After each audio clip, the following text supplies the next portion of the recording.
नमस्कार दर्शकों, बहुत स्वागत है आप सभी का हमारे नवरात्र विशेष कार्यक्रम में और मैं हूं आपके साथ ज्योति। नवरात्रि का आज 9वां दिन है। क्या आप जानते हैं कि क्यों भगवान शिव ने की थी मां सिद्धिदात्री की उपासना? तो चलिए आपको आज के इस वीडियो में यही बताते हैं। शारदीय नवरात्र का आज अंतिम दिन है और इस दिन माँ दुर्गा की नवी शक्ति यानी सिद्धिदात्री देवी की पूरे विधि विधान के साथ पूजा अर्चना की जाती है। माँ दुर्गा के सिद्ध और मोक्ष देने वाले स्वरूप को माँ सिद्धिदात्री कहा जाता है। इनकी पूजा करने से सभी कार्य सिद्ध होते हैं और मोक्ष की भी प्राप्ति होती है। मान्यता है कि नवरात्रि के 8 दिन माँ दुर्गा की आराधना करने वालों को माँ 9वें दिन उनकी सभी मनोकामनाएं पूरी करती है। देव, दानव, ऋषि मुनि, यक्ष, किन्नर, साधक और गृहस्थ आश्रम में जीवन यापन करने वाले भक्त माँ सिद्धिदात्री की पूजा अर्चना करते हैं और इनकी पूजा करने से बल, यश और धन की प्राप्ति होती है। तो चलिए अब आपको बताते हैं कि भगवान शिव को माँ से कैसे मिली थी सिद्धियां। धार्मिक ग्रंथों में उल्लेख है कि माँ सभी प्रकार की सिद्धियों को देने वाली है। वहीं देवी पुराण के अनुसार भगवान शिव ने इनकी कृपा से ही इन सिद्धियों को प्राप्त किया था। इन्हीं देवी की कृपा से भगवान भोलेनाथ का आधा शरीर देवी का हुआ था। ये देवी भगवान विष्णु की प्रियतमा लक्ष्मी के समान ही कमल के आसन पर विराजमान रहती हैं। हाथों में कमल, शंख, गदा, सुदर्शन चक्र धारण किए हुए हैं। 9वें दिन सिद्धिदात्री की पूजा करने के लिए नवाहन का प्रसाद और नवरस युक्त भोजन और साथ ही साथ 9 प्रकार के फल फूल आदि का अर्पण करके नवरात्र का समापन करना चाहिए। सिद्धिदात्री देवी सरस्वती का भी स्वरूप है। अब आपको माँ की 8 सिद्धियों के बारे में बताते हैं।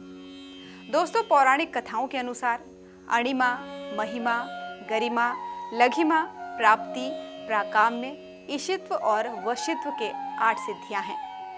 भक्तों को ये सभी सिद्धियां देने के कारण ही देवी दुर्गा के इस स्वरूप को सिद्धिदात्री कहा जाता है। माता से सिद्धियां प्राप्त करने के लिए ही देव, असुर, गंधर्व, ऋषि मुनि इनकी पूजा करते हैं, क्योंकि सभी देवी देवताओं को माँ के इसी स्वरूप से सिद्धियां प्राप्त हुई हैं। जो भक्त नवरात्रि के 9 दिन व्रत रखते हैं उनका 9 कन्याओं को 9 देवियों के रूप में पूजन के बाद ही व्रत पूर्ण माना जाता है। माँ की कृपा से सभी अटके कार्य पूरे हो जाते हैं और घर परिवार में सुख और शांति के साथ ही समृद्धि बनी रहती है। अब थोड़ा सा माँ के स्वरूप के बारे में भी जान लेते हैं। माँ सिद्धिदात्री माँ लक्ष्मी की ही तरह कमल पर विराजमान रहती हैं और ये 4 भुजाओं से युक्त है।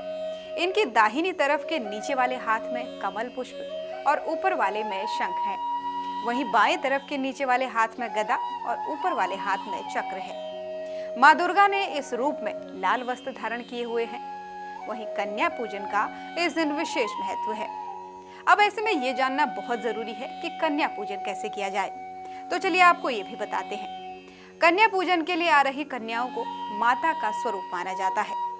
कन्याएं जब घर आए तब परिवार समेत माता रानी के जयकारे लगाने चाहिए और फिर उनके पैर धोकर आसन पर उन्हें स्थान दे। इसके बाद सभी कन्याओं को लाल चुनरी दे और फिर माँ भगवती को लगाया गया भोग कन्या पूजन के लिए कन्याओं को दे। भोग में पूरी, चना और हलवा आदि चीजें दी जाती हैं और वहीं कन्याओं के साथ एक बालक को भी भोजन कराना चाहिए। बालक की बटुक भैरव और लंगूरा के रूप में पूजा की जाती है और भोजन कराने के बाद से माथे पर रोली और अक्षत लगाएं और हाथ पर मौली बांधें। इसके बाद सभी कन्याओं की आरती उतारकर उन्हें दक्षिणा दें और फिर अंत में सभी के चरण स्पर्श करके उनका आशीर्वाद लें। अब आपको बता दें कि माँ सिद्धिदात्री की पूजा विधि क्या है। शारदीय नवरात्र के दौरान ब्रह्म मुहूर्त में उठकर ही अन्य दिनों की ही तरह पूजा अर्चना करें, लेकिन इस दिन हवन का विशेष महत्व है। आज नवरात्रि का अंतिम दिन है, इसलिए माता की पूजा करने के बाद सभी देवी देवताओं की पूजा अवश्य करें। लकड़ी की चौकी पर लाल कपड़ा बिछाकर माँ की मूर्ति पहले रखें, फिर पूजा सामग्री उन्हें अर्पित करके हवन करें। हवन करते समय सभी देवी देवताओं के नाम की आहुति जरूर दें। हवन के समय दुर्गा सप्तशती के सभी श्लोकों के साथ ही माँ के नाम की आहुति भी दी जाती है। इसी के साथ ही देवी के बीज मंत्र ओम ह्रीं क्लीं चामुंडाय विचे नमो नमः का 108 बार जप करें और फिर आरती उतारें माँ की। उसके बाद पूरे परिवार के साथ माता के जयकारे लगाएं और कन्या पूजन शुरू करें।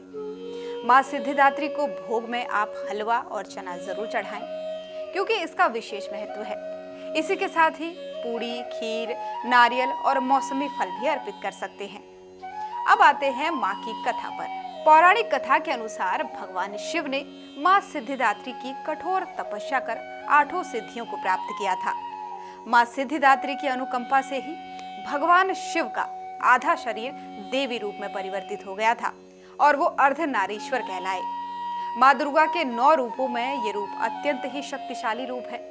कहा जाता है कि माँ दुर्गा का ये रूप सभी देवी देवताओं के तेज से प्रकट हुआ है।